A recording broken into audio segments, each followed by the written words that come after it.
Hi, welcome to Ignite Podcast, and I remain your host, Godson Dauda.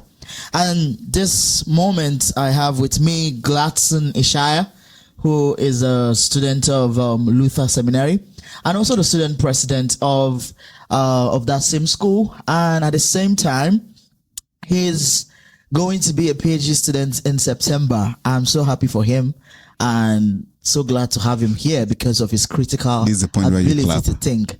Is that an intimidation?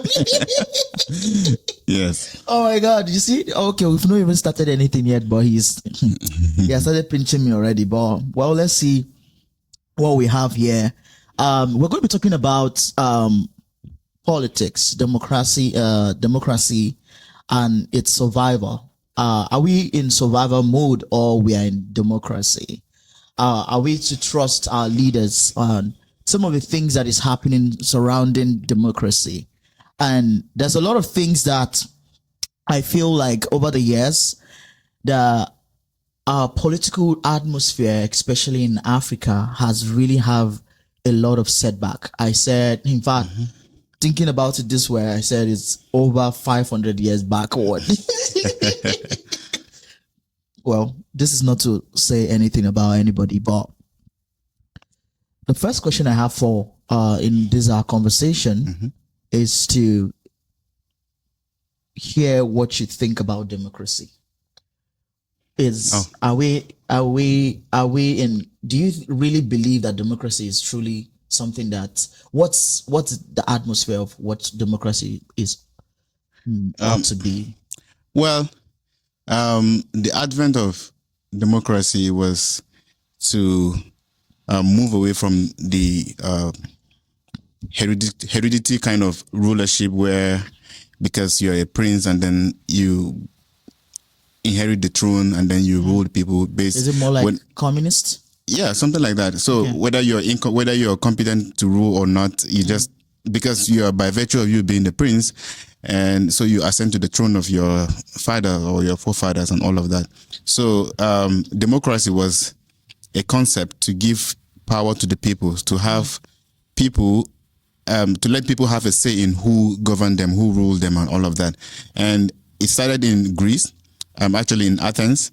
The word democracy started from there. They call it demokratia, which essentially means rule by the people. And so it gave, even though as at that time it has its own limitations, it's only the free men who can vote. So the women cannot vote, and also the slaves cannot vote. Only the men can vote, right? But it has given the regular people the chance to select or to vote in who they feel is capable to lead them and all of that. Then along the line, it has morphed into a more inclusive pattern of voting where anybody, as long as you're of legal age of 18, you can just obtain your voter's card and vote and all of that. Then I think over the years, one of the philosophers, what was his name? I think Plato. Yeah, Plato. He said there's some limitations to this democracy, and there's some things that he feared that this democracy can morph into. Which some of them are, he said, democracy has a tendency of becoming politics of emotions or politics of ethnicity or just politics of cultural identity. And ironically, that is exactly what is happening in Nigeria currently. You see, particularly in the last election, 2023 election, a certain candidate emerged and people will say, anyway, I'll call names. So a certain Peter Obi emerged from the Labour Party, and the Obi then said, it's Peter Obi or nothing. Meaning, if Peter Obi cannot win, then Tinubu should have it.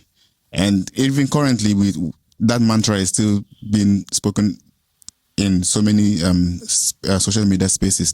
Peter Obi or nothing. And that is the emotional kind of politics. And you can't blame them. These are young people who have suffered through so many years of bad governance and all of that. And so they see Peter Obi as that hope or that ray of light that will bring good governance and the dividends of democracy to Nigeria.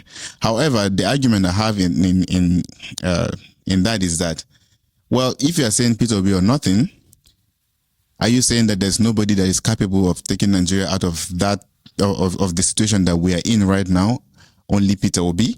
If Peter Obi was not in the race, are you not going to participate in the electoral process? Because yeah, I believe that there are other people who are competent. Peter Obi is competent. I'm sure if given the opportunity to be the president of Nigeria, he will do perfectly well. I mean, better than Tinubu, maybe times 10, better than Tinubu.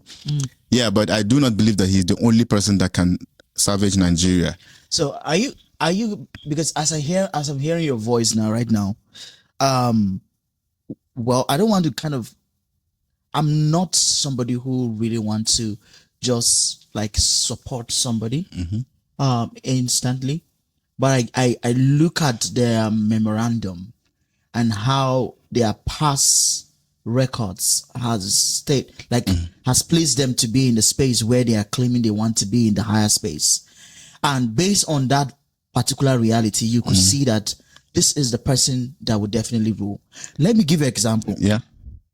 I kid you not. I tell you the truth, that if Peter Obi was in United States, for example, he would have won. He would have been the president since, without any arguments. Maybe. Why? Because here it's about you presenting to them, telling them what you want to do and how you want to do it, and they are going to vote you. That's how I've seen the political spheres in this place. It's all about ideology. Over back home, we don't have an ideology. Exactly. Politics. And I also need to put this so that the obedient will not say I'm targeting Peter Obi. Okay. I only mentioned one aspect of it, which is the emotional politics. Yes. There's another aspect of it, which is regional and ethnic politics. Okay. And we've seen that played out in the ruling APC. You know, Tinubu in 2022 campaigned on the mantra that it is his turn, Emilokon. You know, it is his turn. It is the town. It is the turn of the South. Well, yes, actually, we can say for fairness, it is the turn of the South. But again, Plato's argument is that you are not looking at the competence of the people, of the person you are bringing from that particular demography. You are bringing from a particular region. Okay, is the turn of the South, but who is this person that you're presenting?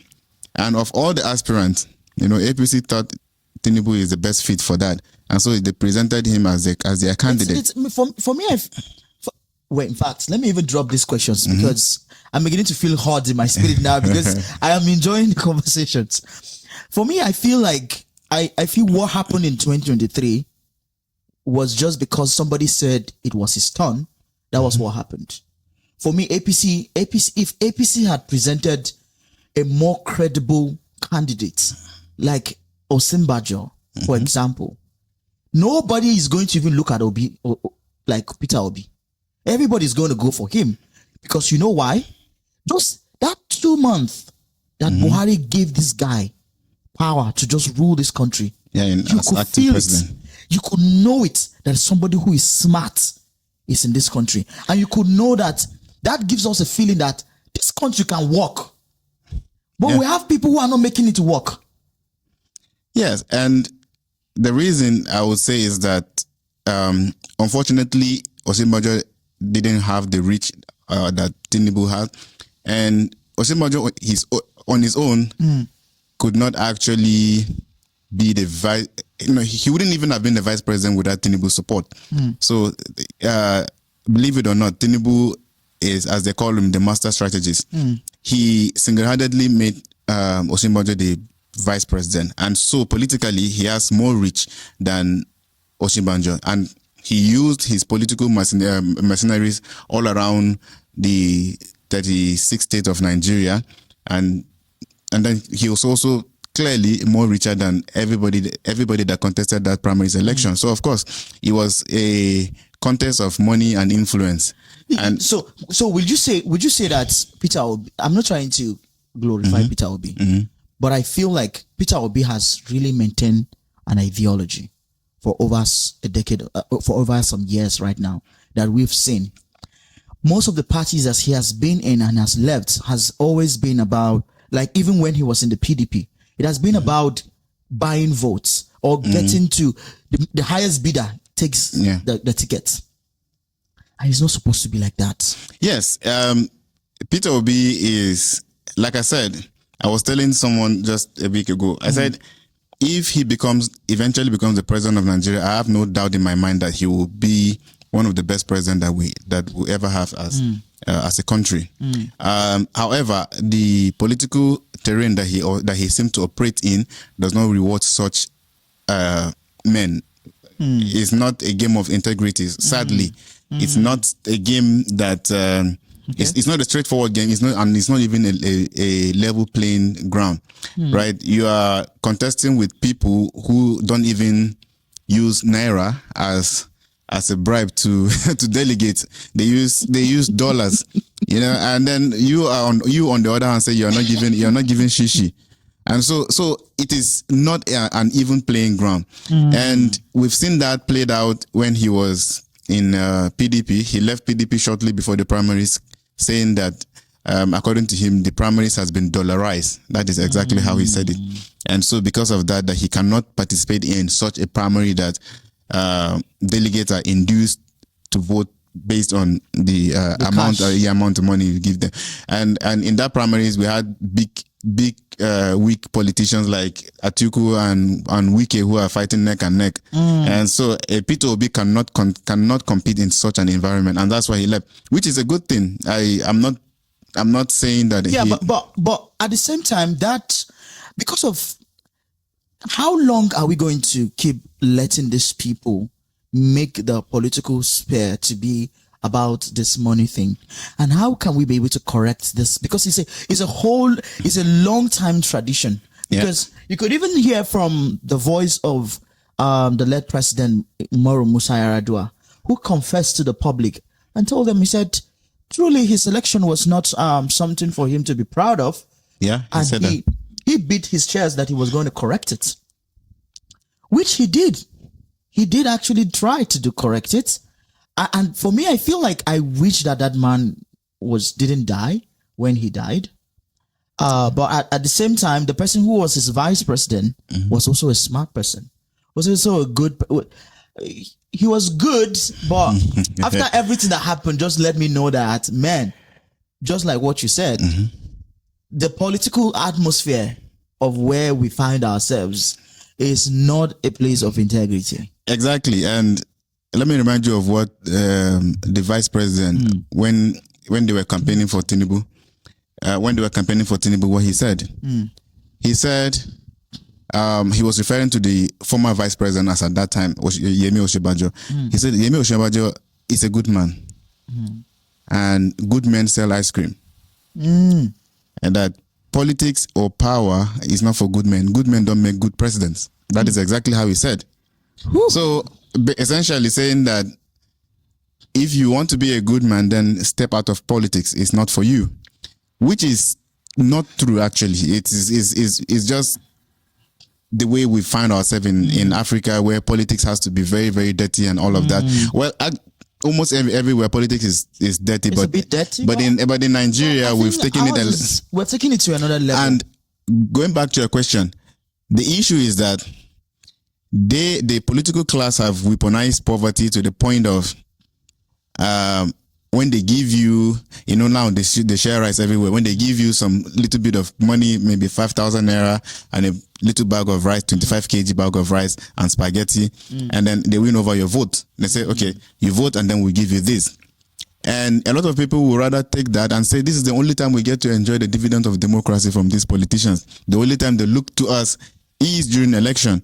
So let me collect it. After all, my vote doesn't even count. That's how people will say, but and all of that. Does our vote actually really count? I will tell you, our vote count. If the vote don't count, these politicians will not be buying the vote. And I will give you a quick example. Don't you think they're just doing that because they just want to cover the fact that it doesn't count, but just to make us feel like, oh, it counts, but it doesn't count actually? That's how I'm saying it. Well, they're not trying to create an illusion that the vote count. Actually, the votes do count. But where the votes don't count is, I'll give you an example. In 2019, the person that won the senatorial election for Adamawa South, Senator Bino Ziaro, I think he got about a 170 something or 60 something thousand votes, and his opponent got about 94,000 or thereabout. Maybe could be less than that. And so during the collation of results, somehow almost about 20,000 votes was reduced from his total tally of 190 something thousand votes. What? But you could see that even with that deduction, he was still on top, because the other guy got less than 100,000, and this guy is almost heading towards 200. So they removed, I think, 20 or 40,000. He was one of the his aide that pointed out that discrepancy and said, no, they removed about 20,000 votes and all of that. But even at that, they later rectify it. But the point is, even if they do not rectify, even if they didn't go ahead to rectify it, yes, he would have still emerged as the winner of that election. So why they want you to believe that your vote don't count is that when the margin of winning is very narrow. For instance, if you as a candidate of a party has about, say, 10,000 votes, and your opponent is trailing you with 9,500 votes, it's easy to remove 1,000 votes from your vote, so that you can so that you now be at 9,000 and your opponent will be at 9,800 or thereabout. And when that happens, automatically they can rig the election and turn the result. But when the margin of winning is very large, there's nothing they can do. You've in Kogi State, Senator, what's her name, Natasha contested. In fact, Yaibelo did everything possible that he could with money and inducement to make sure that she didn't win the election. They tried, in fact, they even announced that she didn't win the election. They announced the APC candidate as the winner. She went to court and challenged it and presented the full result, and the court had no option than to declare her winner. It was the court that actually gave her mandate back, not INEC. So if you sit down at home and say, well, our vote don't even count, and then you are giving... She's doing amazing stuff. Yeah, and so you are giving the leverage to your opponent to manipulate the process. So you have to go out and make sure that your people vote for you overwhelmingly. If you have a very wide margin, there's no way they can manufacture vote or cancel vote from different polling units to just declare your opponent winner and all of that. So that is the illusion they want you to believe. Oh, don't worry, forget about these guys. Our vote don't count and all of that. They want you to stay at home. Actually, when you stay at home, now ordinarily even when you go to vote, you will not vote for them. But when you stay at home, they're not losing your vote because they know that you don't vote for them. So they've achieved one aim. Then the second plan is that the people who manage to show up on the election day, they will try to buy their vote, buy as many as they can. And so at the end of the day, when they collect the result, they come up on top. Even if the opponent, who people think is the best candidate, managed to win, and the margin of win is, people who think their vote don't count stay back at home and don't come out to vote, they can manipulate the process and easily change, or they can just cancel a particular election in a particular polling unit that their opponent they know that the opponent has a very large voting base there. They can cancel the election there and say, well, inconclusive, or there's a violence and all of that, so they cancel the election on that place, and your opponent will win. So actually your votes do count. Yeah. This is making me to even have what I call it, migraine right now, because like, okay, let's go back to the meaning of democracy. So democracy has to do with about government for the people and to the people. It's like power is in the hands of the people. Yes. Would you say that the democracy we're practicing in Africa is a democracy of the people, or democracy of... Whether it has benefited the people? Oh yeah, it has benefited the people. Because if it doesn't benefit the people, I'm just thinking about, for me, I feel like no democracy is actually really completely perfect. Yes. But at least there are some that are better to some extent. Okay. And also, I also feel like not every system or not every society can go with democracy. Yeah, that's true. And but at the same time, democracy has a way of really reaching out to the people and allowing the people have the say to the decisions that is being made in the society. But I feel like in Africa, what we are practicing is not democracy. As far as I'm concerned, it's not. This morning, I woke up and I saw a news. If you like, I saw a news of of people commenting on World Bank page, telling them not to give Nigerian government loan. Well, if you look at it in Nigeria, democracy somewhat Sorry, we can I'm just no so problem. funny. No, it's, the simple reason why people are doing that is because they feel like this present government has borrowed a lot of money without seeing anything. Yeah, without seeing any tangible result. And people are alluding that the government is trying to borrow money to fund the election next year, so that to fund various candidates vying for political offices in the February 2027 election. Yeah, I think it's January now. It's not February. It's not. Oh, what? Yeah, I think they changed the date to January. Yeah. Anyway, is democracy working in Nigeria or Africa? I say partly yes, it is working, and then because if you go back to before 1999, when we have the military era, we can see that most times the change of government or the handover handover of power has always been very chaotic, and in fact, to some extent, very bloody. It's coup upon coup upon coup. This military general will decide to, assemble some other military personnel, and then they will take over power, and then another military guy will also come and take over power, like that. But since 1999, we've seen peaceful transfer of power. Out of all those guys, who do you think has did some good job even despite all those chaos at that time? The military era? Yes. Well, I do not particularly like any of them, but I will say, to some extent, Murtala Mohammed actually did some good job, and Buhari was one of the worst. In fact, he's still one of the worst ever. Even up to Allah Jinkaronsa. I need to use Hausa to express that. But man, it was terrible. Yeah, like I said, I still maintain that fact. He was one of the worst, even though people will say, well, he brought orderliness to Nigeria. There's a common slogan that they publicized that time. I think it's war against indiscipline, where you have to maintain.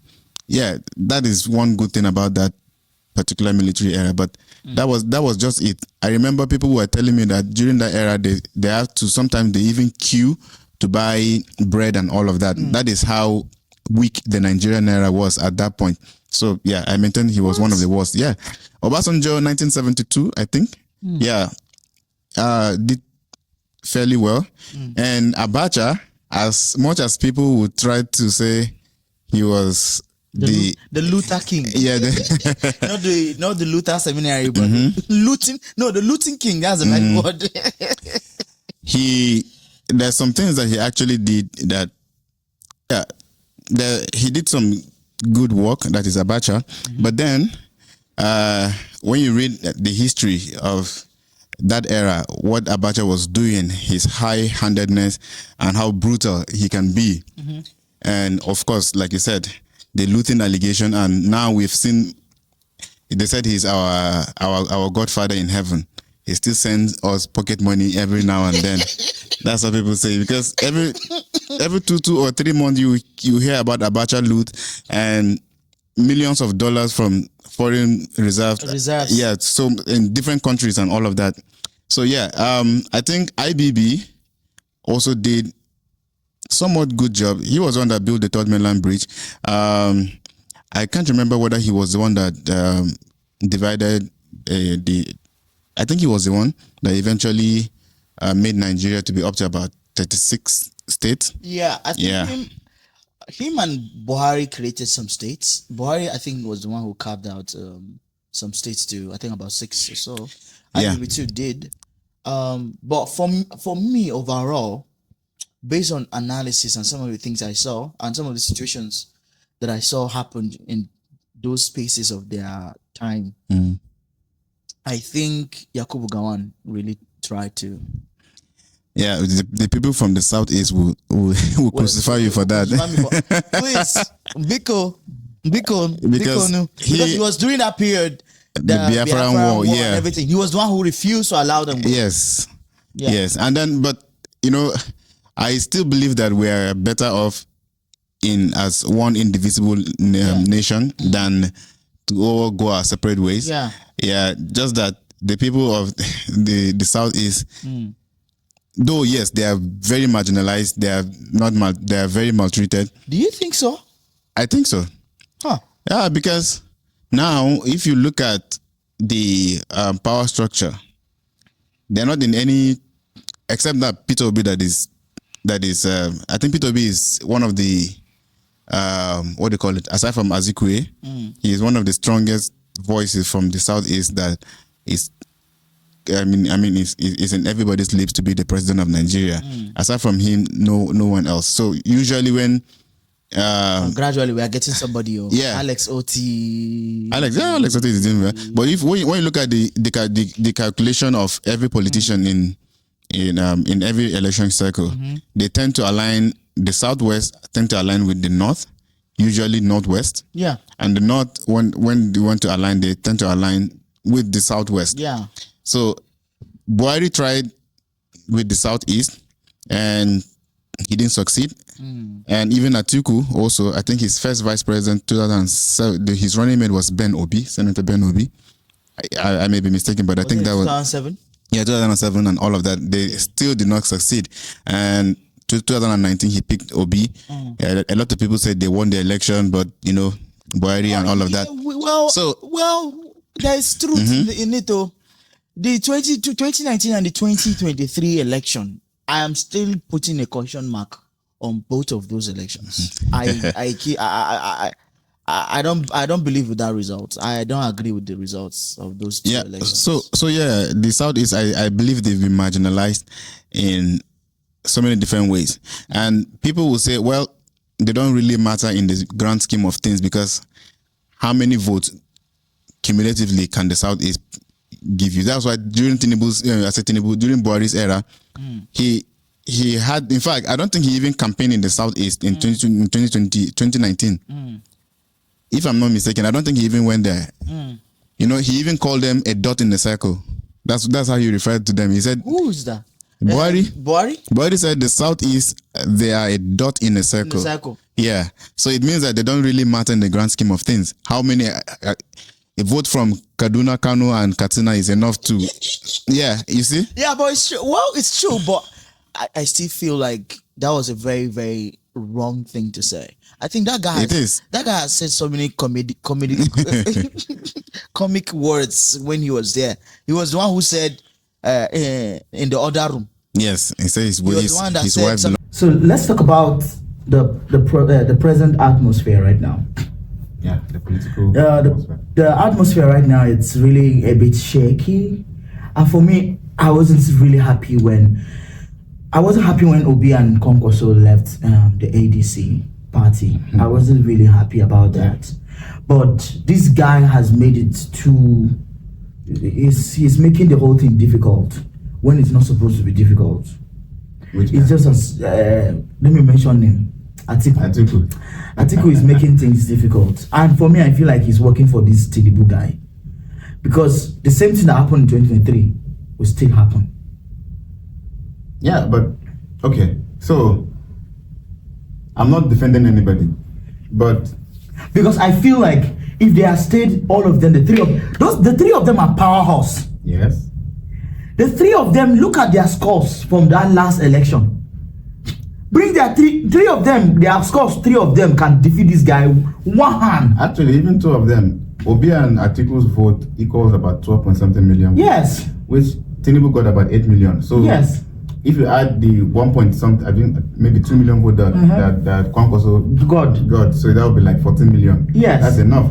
And what Tinubu actually wanted the the opposition to split their vote, and that is exactly what they did. And they're still doing it. They're still trying to do the same thing right now. In 2023, Obi left PDP because he said the process has been compromised with dollars and all of that, which is okay. It's fine. If you want to maintain your integrity, you don't want to pay delegate, then I also believe you should not be part of that particular process. I support him, even though I do not agree that, because in any election, when the opposition are divided, it only benefits the ruling, the incumbent government.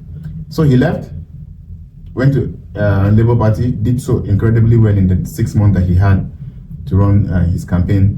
2023 came, they formed a coalition.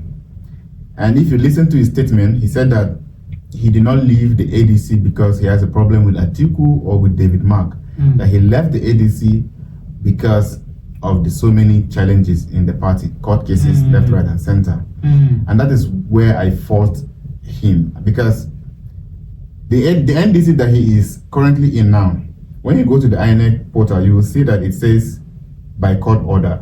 It means they were registered as a political party by court order. And it was not the Supreme Court, it's the High Court, I think is it Kogi or wherever, that sat down and said and instruct INEC to register NDC.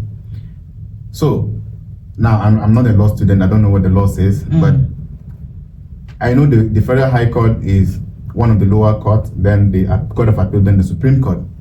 Now, would somebody now come and challenge that High Court ruling to possibly maybe Court of Appeal and say, well, the process of registration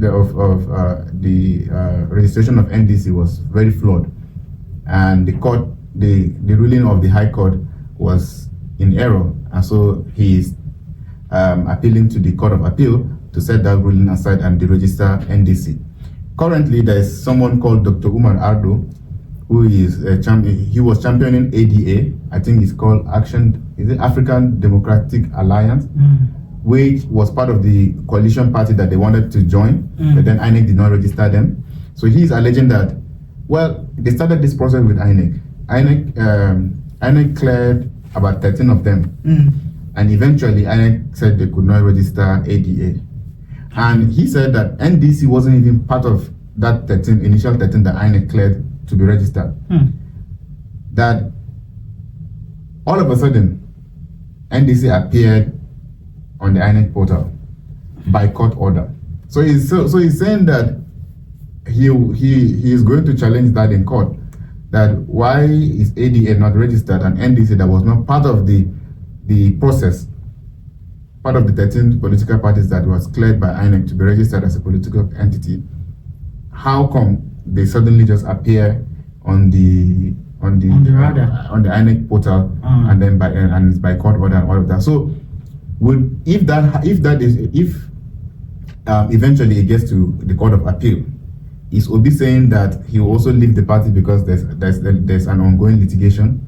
No, I believe that if they had stayed together in the ADC and make concession, Atiku, okay, are you willing to step down for Obi and all of that? Because if Obi joined the coalition in the first instance, and he knows exactly that Atiku was there before him, definitely he must have thought that, okay, possibly Atiku will be the flag bearer.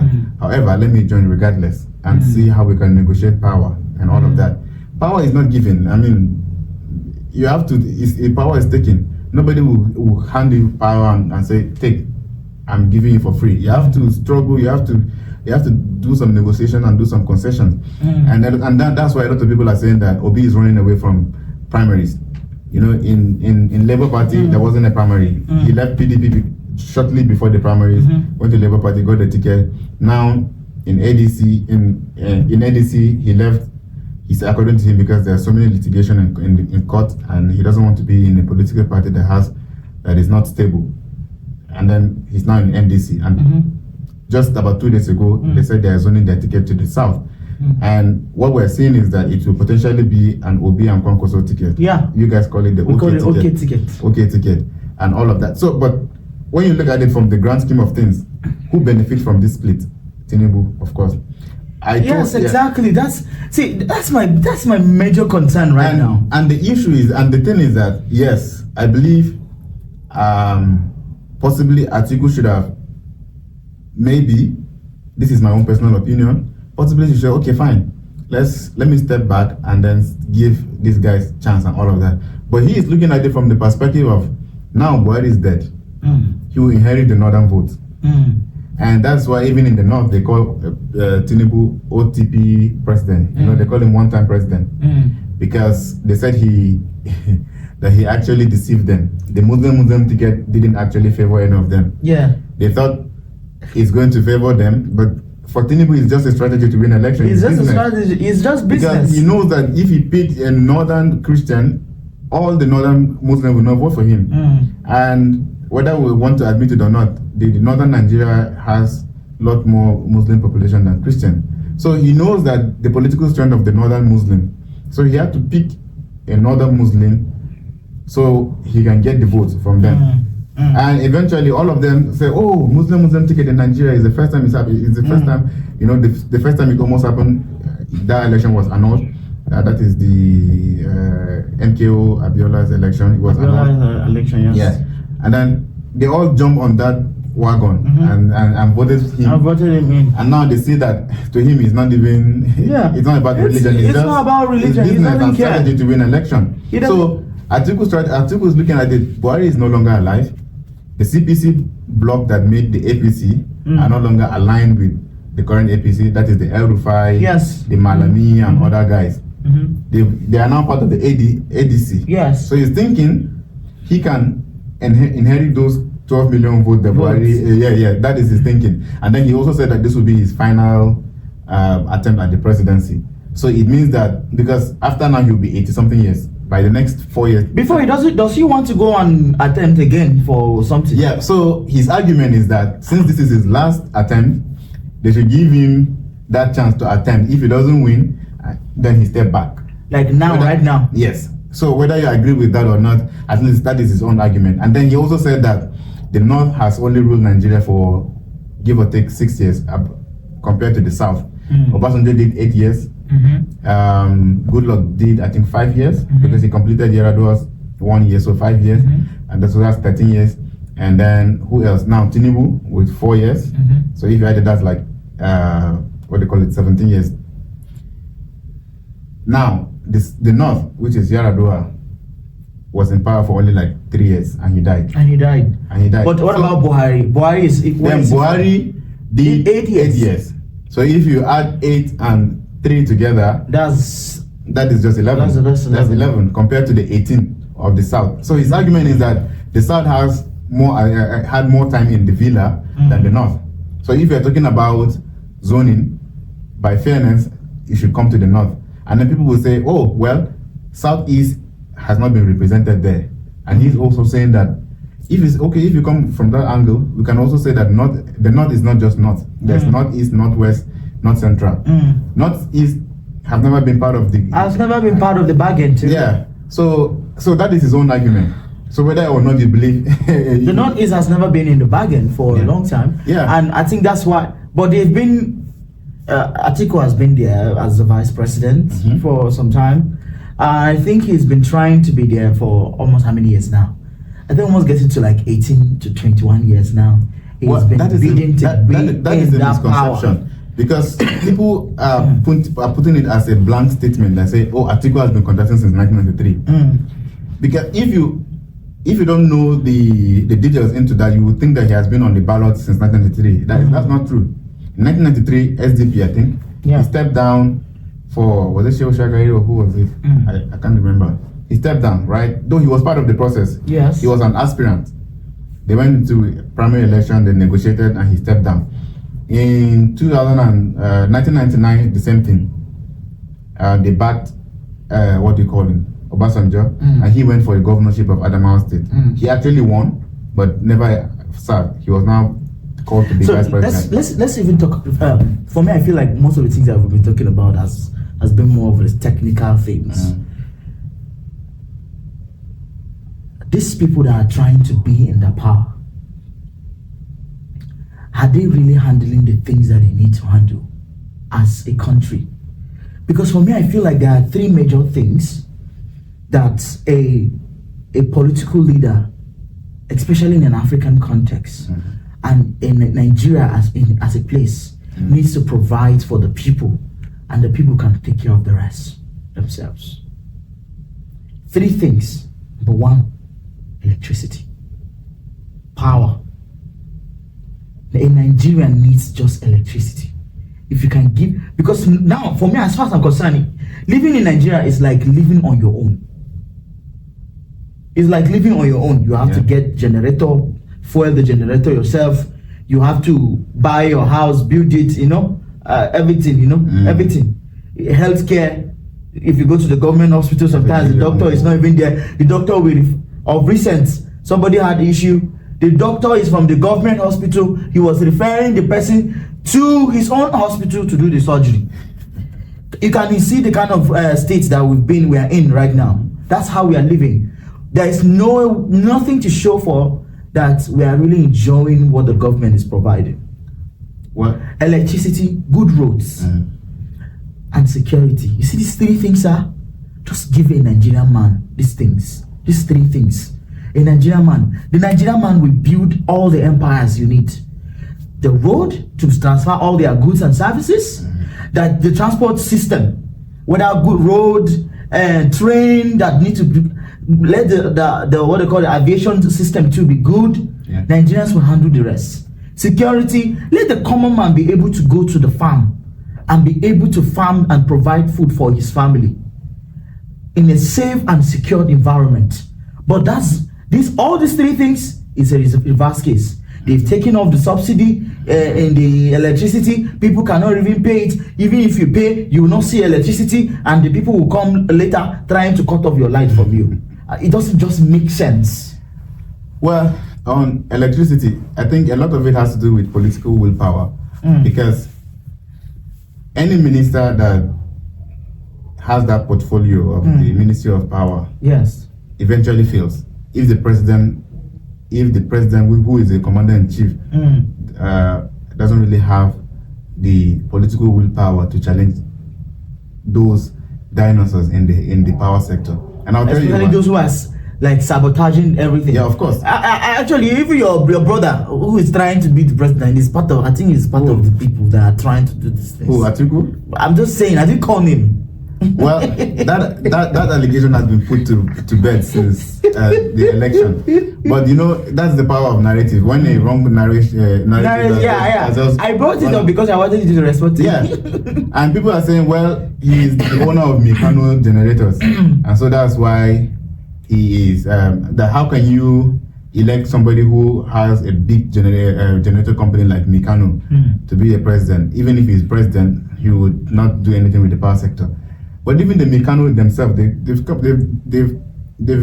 actually debunked that rumor, in fact, in writing. And they said Atiku has nothing to do with their company. He's not a shareholder. He's not part of the owners and all of that. And a lot of time, and people have done, I think, Premium Times, they've done their investigation. They call it investigative journalism. Yes. Yeah, they did that, and then they said, oh, they fact-checked the idea, the allegation. They said, no. He actually had no stake in Mikano. But again, the wrong narrative has already gone forward, and people are buying that. And people are even calling him Mikano, right? Yes. And sometimes, bad news travel faster than good news. Absolutely. So that narration has really gone far. And I can tell you today that this person is bad, right? And then you bought the idea that this person is bad. Yes. And then even if later on I accept or I correct myself that, I was wrong, this person is not bad. But you have also told someone that this person is a bad person. Yes. And that person, so it has gone round. Yes. Now the originator of the allegation, or the originator of the allegation, have now realized that, I'm actually wrong. This this person is actually a good person. And then I say, hey, Godson, I was wrong. This person is not who I thought he was. So, but you, on the other hand, will not go to all those people. All those people, yes. And change the narration in their head. So they cannot buy it. So my main major problem, sir, is this.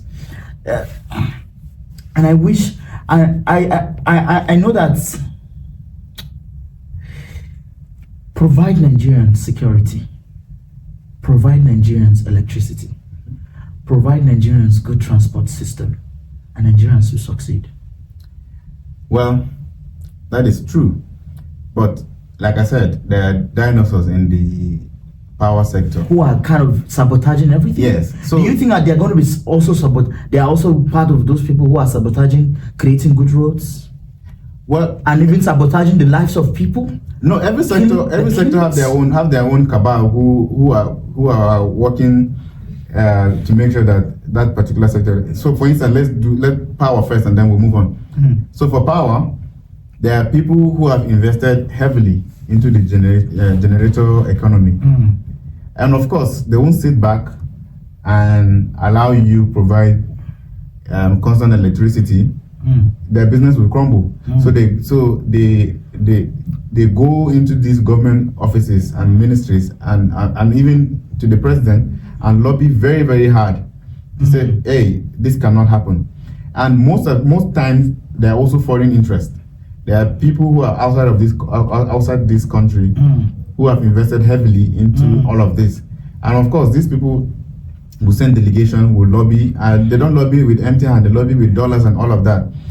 And sometimes even with threat. They say, hey, we brought you into power. These people fund government. So they look at candidates. They say, okay, let's invest. If our budget is about $100 million, let's give APC 60 million.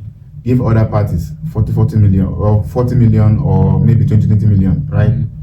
And so when they donate that huge amount to your campaign and you eventually emerge as the president, basically they help put you there. And so they will come with their demands. And one of them is that you have But wait. Because presently, right now, if I've not been there, yet, but with what I'm hearing is that this state called Abia, is it Abia State? Abia State, yeah. Or Abia State has constant electricity. And how did this happen?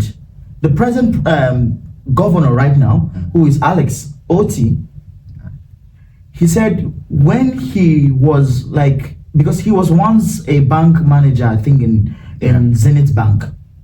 So he later became like the director or the CEO or something like that of the Zenith Bank. He said when he was there in Zenith Bank, one of the governor at that time initiated a power plant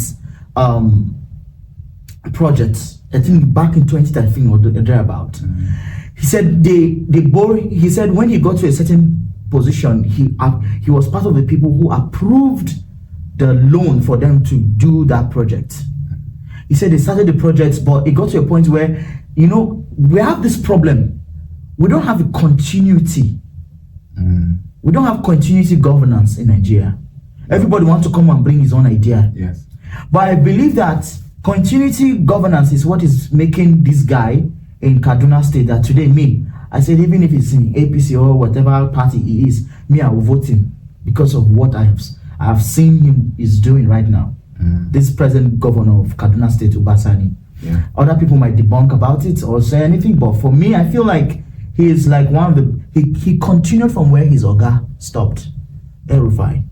And he changed some narratives of some certain things that presently now he's balanced the leadership system in the states, which the past guy was just doing anyhow. But that changed the whole narrative for him. So this, in all I'm saying is this. He approved that, but the power plants, they didn't continue with that. It stopped. Everything stopped, and some of the things started kind of going bad and all that. So when he came into power, you see now, he was a banker. He didn't know that someday he was going to do something, become something like this, that he's going to make the major decision.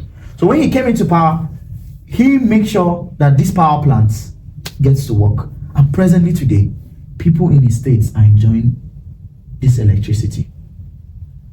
Now, my thing, the thing is, I know that there are powers who are trying to sabotage or anything, but I also believe that there is political will that can make things happen. Yeah, that's what I said. Is if the person in power does not have the political will to do that, then he cannot. But and then some people will argue that and say, well, that is a state.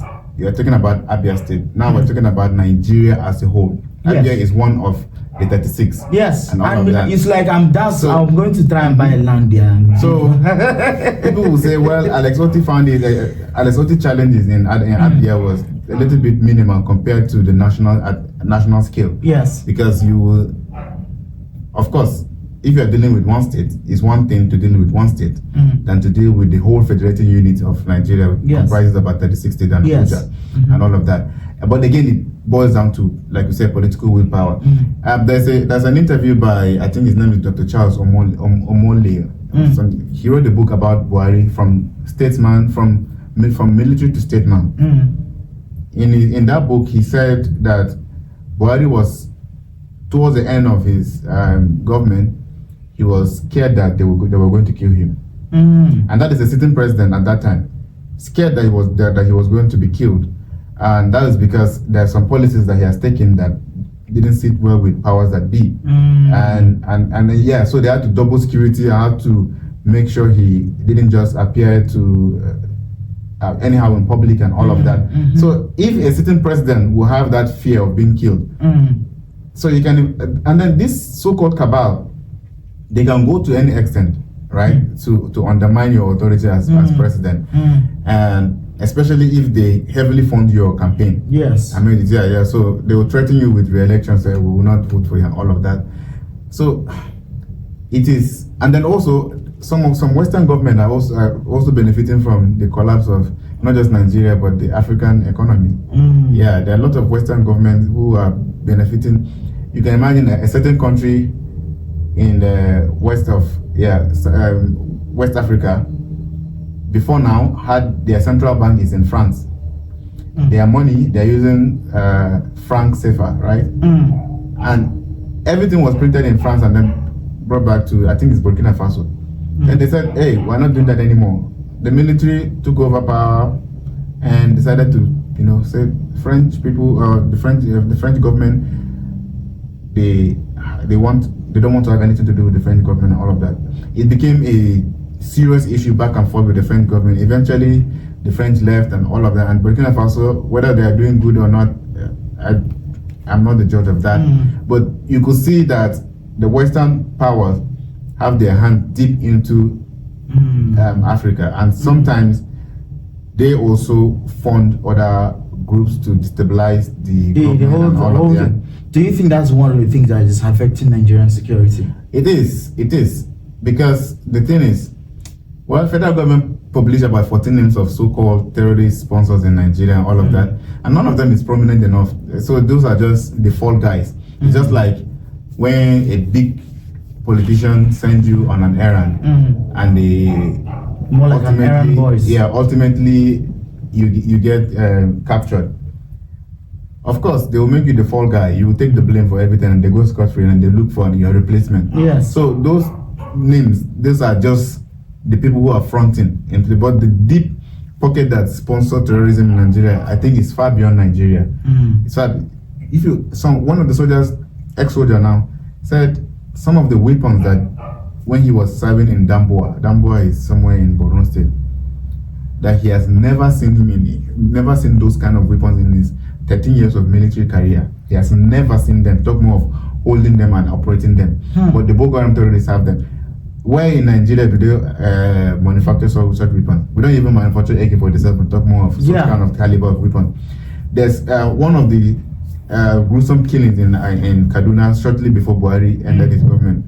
There's a particular bullet that was recovered there. They said that bullet, when they shoot that bullet, it has a tendency of penetrating. It hits you, it will come out of your head and hit another person and still kill the both of you.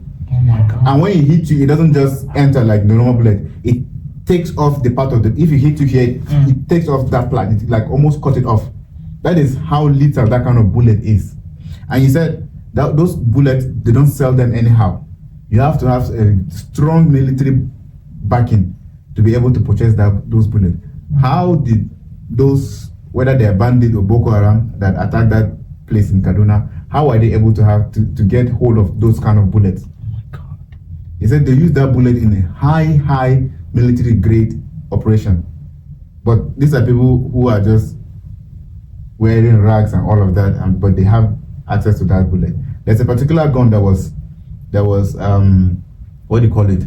That was recovered from one of the, I think it's the flamethrower or something, from one of the bandit leaders. He said he said there are just about 1,000 of them in the world, but they have a bandit leader in somewhere in Sokoto State have access to that. So you can see there's the sponsors of major terrorism in Nigeria. Most of them are not even in Nigeria, and I believe a lot of them are not even Nigerians. So let's imagine now. Let's imagine you are going to be the president of the country, and these 3 things that I mentioned. What are the steps that you're going to take to make it happen? So just like Osimajo, what's his name? Shetima said, good people don't make good president. I would say, in a way, you should be good, but you should also be ruthless. By ruthless, I mean you can't be a yes man and want to get things done. It will never get done. There's some decisions that you have to take that even some of your supporters will not agree with you. In China, if they accuse you of corruption and you are found guilty, they execute you. Yeah, you are being executed. Yeah, forward. A lot of people would say, no, this is crime against humanity. Why not just lock them up and all of that? China said, well, that is, you can lock them up in your country. Yes. In this country, we kill them. We kill them. Whether it is the right way to do it or not, I don't know, but it is working for them.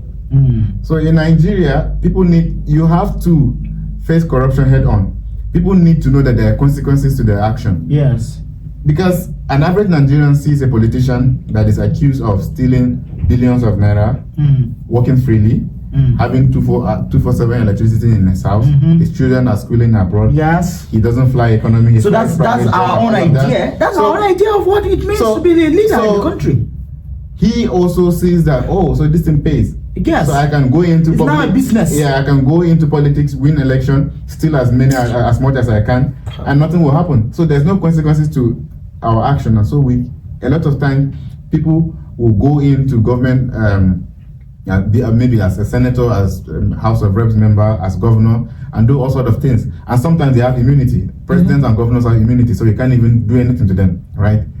So that is the narrative that people are running with. So if you become a president today, you have to face and change someone says that strong institutions are far more better than strong personalities. You can be a strong president, but if the institutions are weak, we have lawyers who can take up any case because they want to eat. Yes. We have judges who can be compromised and give judgment, a favorable judgment to a person, even though they know that this is not the right judgment. They will sell it. They sell judgment now, right? You just have to know where to take your case to. You can, they call it give the good bid. Yeah, you can shop for a good judge that will hear your case and grant you whatever prayers you want the court to grant. Yes. So that is another thing. You have to face the corruption in Nigeria head on. And this may be very controversial, but you also have to be ready to die. Because, like Buhari said, whether it's true or not, he said corruption is fighting back. These same people, just like the cabal in the power sector, yes, they will fight you. They will fight back to the point of eliminating you if possible, right? So you have to be ready for that. You've seen revolutionary leaders that have been killed all over Africa. The guy in Burkina Faso, I think it's Thomas Sankara or whatever. Yeah. Was it Burkina Faso? I can't remember what country that was. I think Sankara was Burkina Faso. Yes, he was killed. Yeah. You see, there's another guy, Patrice Mulumba. I think in maybe DR Congo, I think, yes. No, yeah, that's DR Congo, yes. Yeah, he was also killed. Yes. And then the Julius, I think, what's his name? In Ghana, Julius, I've forgotten, he has a trouble, the second name is Trouble, but I know his first name is Julius. He was also very revolutionary. Nkrumah too. Yeah. So, yeah, Kwame Nkrumah too. And all of that. So you can see, you have to be ready to sacrifice your life, literally, for your country to succeed. And we as Nigerians were also very docile to some extent. We normalize hardship. We adjust to every situation. Not that we normalize. We have normalized it. All right. Yeah. For instance, you have seen that they said, "Oh, we're removing subsidy," and the fuel price was from 200 and something up all the way to 800, then 900, then 1,000. As of today, it was about 1,400 in some states. Yes. And do you see anybody? People complained for 3 days, 4 days on social media. And that's the end of it. Everyone has adjusted. We've adjusted to that life. Let me tell you, the fuel price in Nigeria can go as high as 2,000, and nothing will happen. We will only rant on Facebook, on Twitter, Instagram, and that is all. We'll adjust to it. So the politicians have seen that we are very docile, and so they roll out this. And it's because we don't understand the system of democracy. We don't understand that democracy has to do with the people. The people has the power to decide what happened in democracy. And that's why you see countries that their system of governance is working. You see how the people react to things. Yeah. And you see how their demands sometimes is being met. Although it might not be everything, but at least it shows that, oh, these people are really going to retaliate if we do this thing. So the government will have to relax and say, okay, no problem. But also, I want us to also think about this way. You see, China for a fact, I think China is doing a system of government that is not completely democracy. I don't know the name to give it, but I see it as a combination of socialism, communism, and democracy itself. It's like they brought it together, put it into one element, and make it, and it's helping them. It's helping them build their country. Some people will not like it, especially some of the people who say, "Oh, democracy is the because they've been using it to oppress people. They've been using it to benefit themselves in their own countries. So they feel like it has to work in other country. It might not work for us. It might not work for us. And if it might not work for us, what are the things that we need to do to make it work for us? Well, they said when you cut off the head, the body cannot function, right? So, strong institutions. Once a country has established strong institutions, in the sense that when you commit a crime, there's definitely repercussions to that. When you steal government money, you know you can't go scot-free. In this country that we are in, one of the presidents was tried, right? Was actually convicted. You see, that's a strong institution. In Nigeria, how many past presidents have you seen them being tried? Even vice president. All the vice presidents that we had since 1999 till now, how many of them that were accused of corruption, you've seen EFCC going after them? Or even the president, the past president, you've seen EFCC going after them? None. There was none, right? So, because we have weak institutions, and then yes, so strong institutions make strong countries. And in America, when you see a stop sign, you stop. When you see red, the traffic light turns red, you stop, because you know if you drive past that red light, potentially a policeman will trail you and you will be fined. You in fact, to some extent, you can even go to jail, right? And all of that. And so people are not just obeying the law because they feel like it. They're obeying the law because they know if they break the law, there will be consequences. In Nigeria, people know when they break the law, they can buy their way out of the so-called consequences and all of that. And a lot of times we have selective justice again. We have seen where politicians go after their supposed political enemies, the opposition party. So yeah, so sometimes it may seem that like the justice system is working, but oftentimes it doesn't. It's not really working per se because it's selective justice. Yes, the opposition, possibly maybe candidate has committed one or two crimes and all of that. Yes, he should be punished.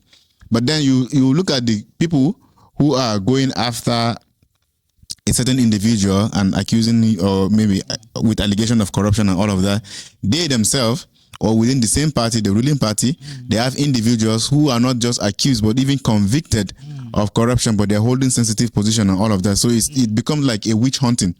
You're witch hunting and you're trying to possibly, for me, that I think that's what is happening to this guy El-Rufai at the moment. Yeah, if El-Rufai was still in APC and was still part of that, nothing will happen to him. Okay. That's the thing. Yeah. Especially if he was given that ministerial position. Yes. So part of me is not happy that what is happening to him is he's going through this. But part of me is also saying, well, you helped brought this government to power. You have brought them into power, and they're dealing with you. Yeah. So you see, sometimes politicians need to know that they will not be there forever. It's look at Malami now. Yes. Malami, when he was Attorney General of the Federation, he was the one, doing all sorts of things for the Buhari government.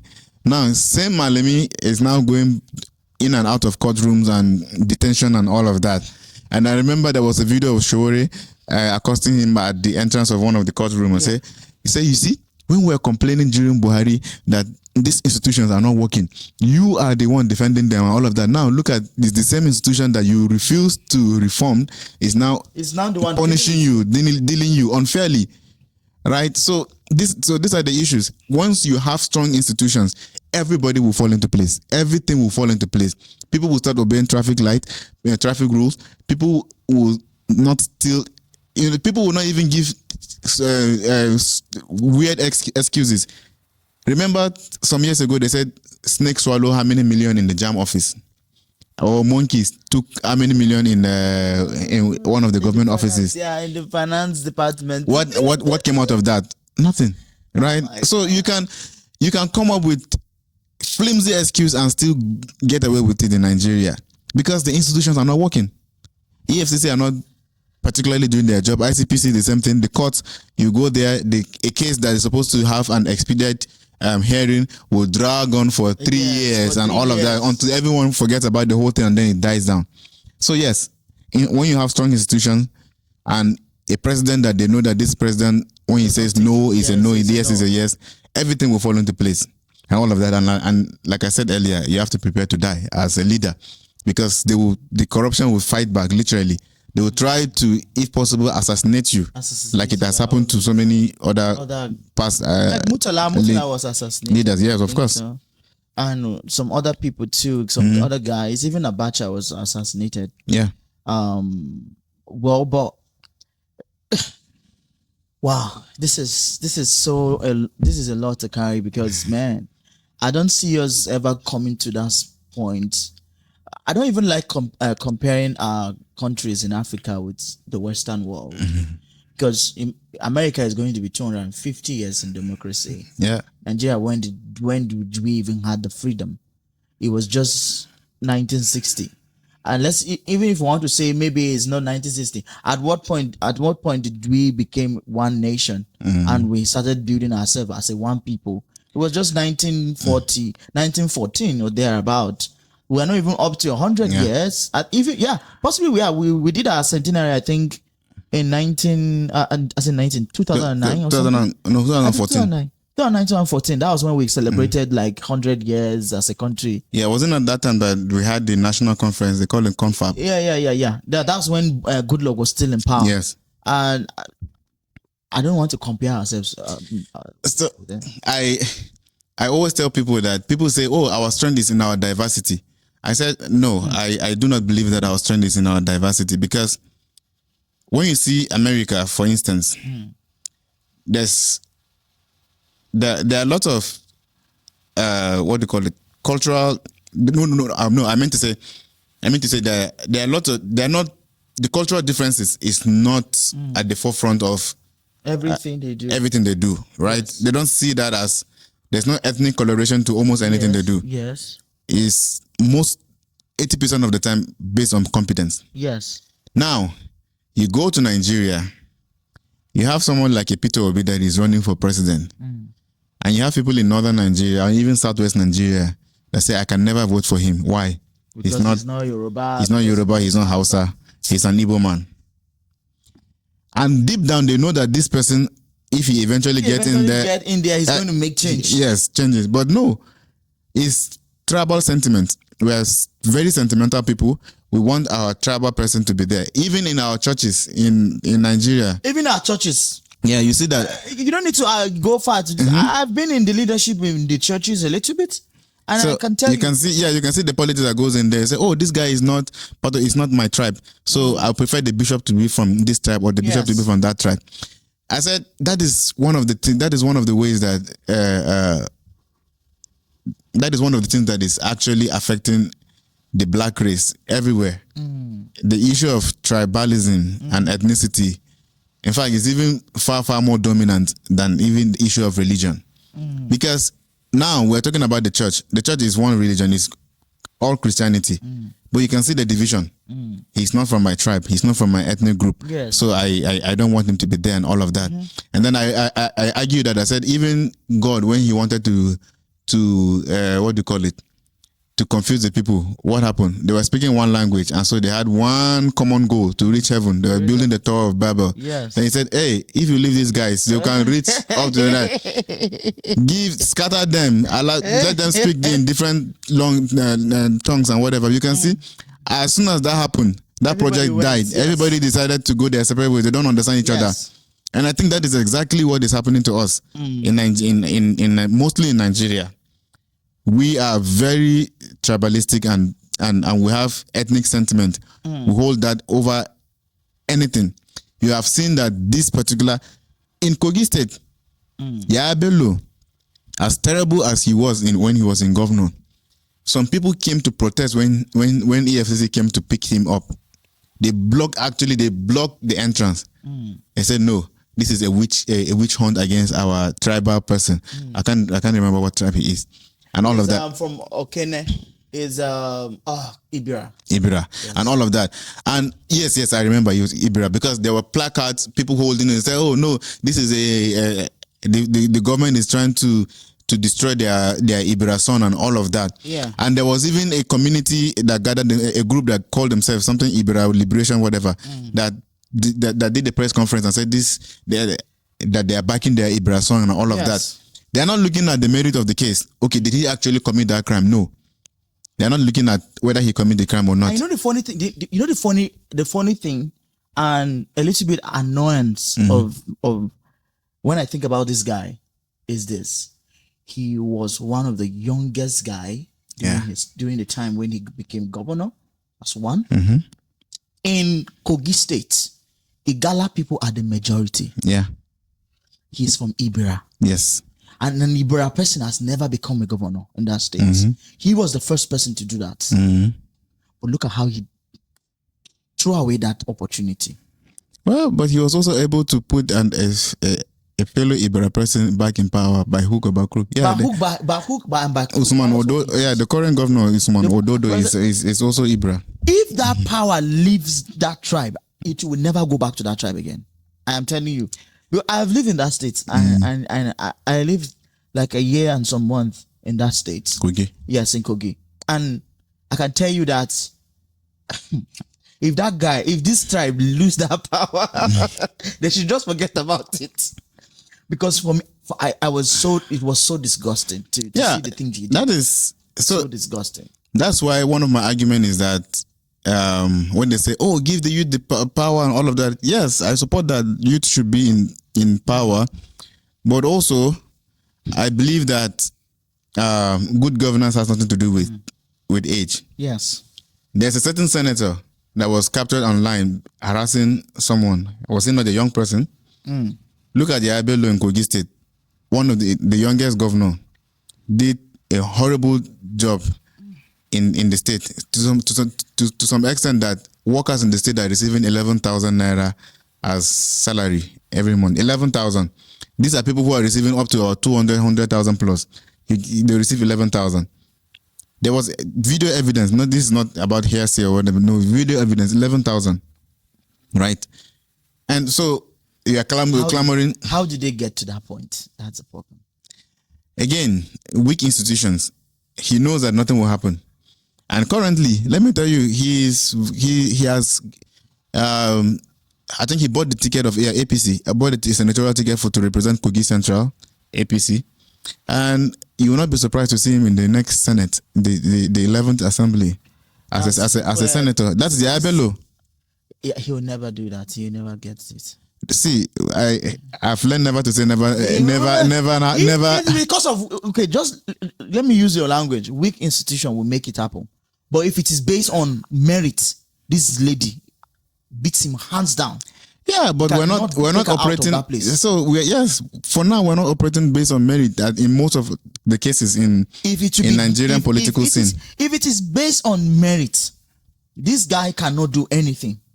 He cannot do anything. It's just like presently now in Kaduna. All the people who are coming out for governorship candidates, they are not even louder again because why? This guy has already won the heart of people. Yeah. See, this election of the governorship in Kaduna State. Just watch Kaduna State and see what Kaduna State is going to do. Let's see who he will pick. It's going to be a walkover. Let's see who he will pick as his running mate because whom he's also because that one too is going to determine a lot of things. The person he's going to pick as his running mate is going to determine the outcome of him returning back to power. Although it might not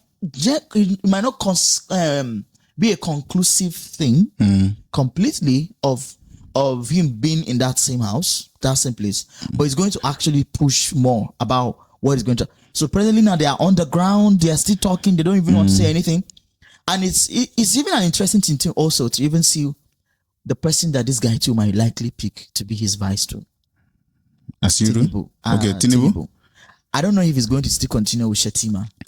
Well, people are pushing for Shettima to be dropped, but yes, I think with the latest political alignment and the fragmentation of the opposition parties, I think he will still keep Shettima. Because as at that time, the coalition was strong when all of them were in place. And so they are looking at, okay, Shettima has not really been, and they don't believe that Shettima will be able to win Northeast against an Atiku if Atiku did it. So they are looking for a candidate from the Northwest.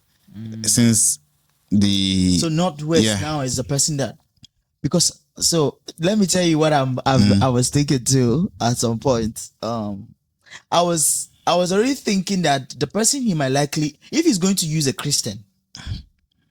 Very unlikely. Which is very unlikely. But for me, I feel like if he's going to use a Christian, I already know the person he might likely pick. So who is that person? It's the senator of my zone of Southern Kaduna. This guy. Well, I will give you so many instances why he will not pick Marshall Katung. It's because up until late last year, he was part of the PDP guys. Yes. Yeah, he was in House of Reps in PDP. And he eventually defeated Danjumala in the primaries, PDP primaries, and eventually won Kaduna South. Yes. So he has been a PDP guy, and if not because of the wiki factor in PDP, he'll probably be a PDP guy. So the powers that be in the Northwest will push against that. It's like, hey, this guy has never been part of us since the beginning. Why do you want to bring him now to enjoy the fruit of our own labor? We were the one that sustained this party in this region in Northwest. But just look at it. Who is going to be like the Christian that is going to be able to be in the shoe or in the capacity that this guy is already? Don't forget, his wife is like the governor, or is like the mayor of a place in the UK. Oh, Marshall's wife? Oh yes. Well, that doesn't translate to electoral value. Oh, it doesn't translate. Yeah. But look at the things he was able to. We moving back to APC really brought a lot of things to the Southern Kaduna people. There's a lot of things that is happening presently. Although there are people who are debating here and there that are saying, I didn't do anything, nothing, or he didn't initiate anything and all that. Or you agree with me that there are so many things that he has been able to do. that really show competency. But just like you say, the power that be might not agree to all those states. So before, okay. Well, let's even see if they will give him they will give him the ticket to return back to the Senate first. Yes. Because the promise that was made to a lot of them that made them cross over to APC is that they will have automatic ticket to return to the National Assembly, both the House of Reps and the Senate. Yes. But now we've seen that it's not the case. Recently, Tinubu announced that the governors have a final say on who gets the ticket to the National Assembly. And so let's see. And he has joined APC where there are lots of people jostling for the ticket. So who knows what will happen? Because now there's report that even Danjuma Goje in Gombe has been denied the ticket to return. We've seen cases where governors are denying so-called big politicians in the National Assembly ticket to return. So yeah, and then now with the Electoral Act that they signed, they cannot, as at now, if you don't emerge as the candidate of your party in any of these positions, you cannot go to another party. You cannot defect to another party. That window has closed. And the lawmakers are the ones, the senators and the reps, they're the ones that actually amended that Electoral Act and signed it and then forwarded it to the president, and Tinubu has signed it into law. And that is why some people argue that if Obi had stayed in ADC and they've conducted the primaries and he lost out, he can move to another party, essentially trapping him in ADC. And that's why that he saw that coming, and that's why he left for NDC. And because for me, with the atmosphere that I was seeing in the ADC and everything, I knew that this guy is going to make sure he's going to be the one to be the president, to be the what they call the flag bearer of their party. That's Atiku. Atiku was going to do everything possible to make sure that he's going to be the one that's going to do it. Me, I was confident about that's what is going to happen. And he sensed it from afar. I said, brother, I'm coming. Let me move to another party. Yeah, but he said he didn't move out of ADC because of Atiku or David Mark. Brother, see. What? And they will not tell us. See, they will not tell us the real issue. But we're not foolish people. We understand what is happening. We know what the push is, because you could hear Atiku's comments in his own interview after Obi has left and Konkoso have left. You could hear it in his own interview. You know that this is what happened. That was the problem. He wants the ticket, and these guys are saying no.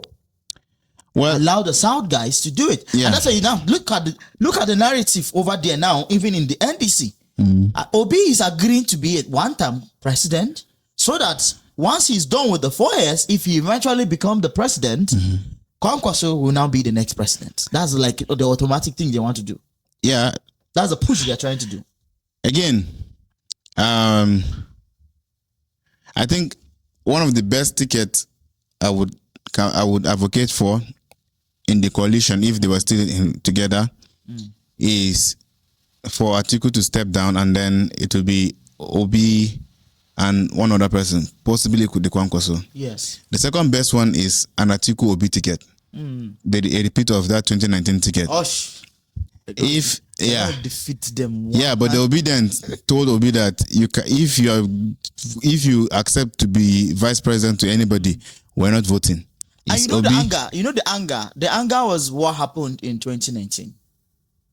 The anger was what happened in 2019. The truth is, see, that 2019, is it the 2019? Yes. The 2019 election, for a fact, PDP won that election. Buhari will have not continued that election. That race. But they won that election. They won that. You can argue that. We can argue that, and we can decide to say no, nothing like that happened. But okay, let's kind of move forward a little bit so that we can be able to just conclude these things. Like, so we know that because with all these things, I'm thinking of becoming the president in 2020 and 2035. Good luck to you. Maybe you'll be my campaign manager. I want to stay alive. Oh my God! But with all these things that we've said, everything still boils down to the fact that our system has problem, and we are not practicing a democracy that thinks about of the people, think more of the people. We are practicing I don't know what we're going to call it. I'm trying to find a name to call what we are practicing. Well, fella and Showore call it democracy. Like democracy. Yeah, crazy. Yeah, crazy. Democracy. Yes, democracy. Yes, democracy. So it's not democracy as we know it. Yeah. That's what they said. Like I always said, it is our problem is institutional. Most of the problem is institutional first, and then there are other underlying problems like ethnicity and all of that, and religious bias. Do you think we can be able to do away with what they call the tribalism and everything? I do not think that will ever go away. However, like I said, if you put strong institutions in place, everyone will adjust. Even if you want your tribal person to be in power, you have to go through the right process to make that person be in power. You cannot rig your way into power and expect nothing to happen. If you know that there are consequences, whatever sentiment you have towards a candidate, you have to go through the legal means to make sure that your candidate emerges victorious. Other than that, there'll be problem. Yeah. Because even in America, for example, if you read their story, I have watched several documentaries and I saw how the foundation of this country was built. It was different people from different places that came to build this place. People from Dutch, French, the UK, and when we talk about the UK, we're talking about Wales, England, and Scotland. And then we have Norway. Yeah, the Norway people. Yeah, the Scandinavian people. The Scandinavians, and you could see it even in their expressions of worship in Lutheran churches, where you have the dominated people there. You see it there. You know that these people still have the same. They still have the feeling of this is where I come from. This is who I am. But what has really been the difference for them, I think, is the system that we're talking about. Yes. The system they've put in place that has changed all the narratives for them so far. And I think that's one of the things we are missing back home. That's one of the things we are missing in our country, Nigeria. We're missing the systems. The systems are not working. The system are not, they are in paper, they are fantastic. Yeah. Let me say fantabulous. In paper, the systems we have in our country, Nigeria, is fantastic, great system, written down wonderfully.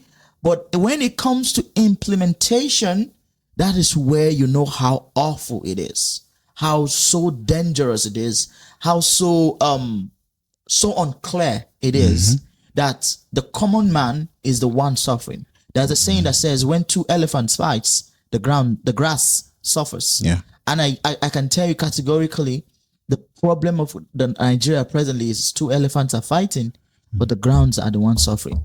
The cabal and the political powers. And it ended up to the fact that those who are even the cabal people are still the political people. Yeah. They're still the political people. Very few people are not in the cabal, as quotes unquote, unquote. There are very few people that are not particularly in that space. Well, just to wrap it up, let me ask you one last question.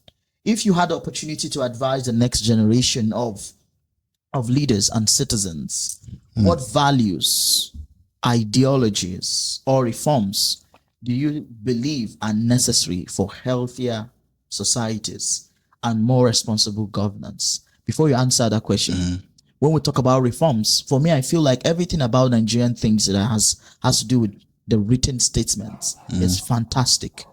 Reforms is not about changing things. Reforms is about getting to understand the seasons and getting to implement it in accordance to the seasons. That's how I think about reforms. Okay. Well, I think maybe the first one should be, what do you call it? Accountability. Because as a leader, you should be accountable to the people that vote you in. Once people can't hold you accountable, you automatically become a dictator. It's no longer democracy. It's no longer the people that have, because you don't listen to them. And the misconception that people have back home is that if you win an election, now it is your own privilege to also enjoy the provision of the Nigerian economy and all that it has to offer to you and all of that. And so you see yourself as an emperor and all of that. So you have to be accountable to the people that vote you in. People should be able to hold you accountable. When accountability is missing, almost everything crumbles. And I say also empathy. Oftentimes, you see people say our leaders are wicked. Our leaders are this and that. Because a leader who does not have empathy towards the people would not share in their suffering, would not even feel, the pulse of the people to know exactly whether his policies are working well or not.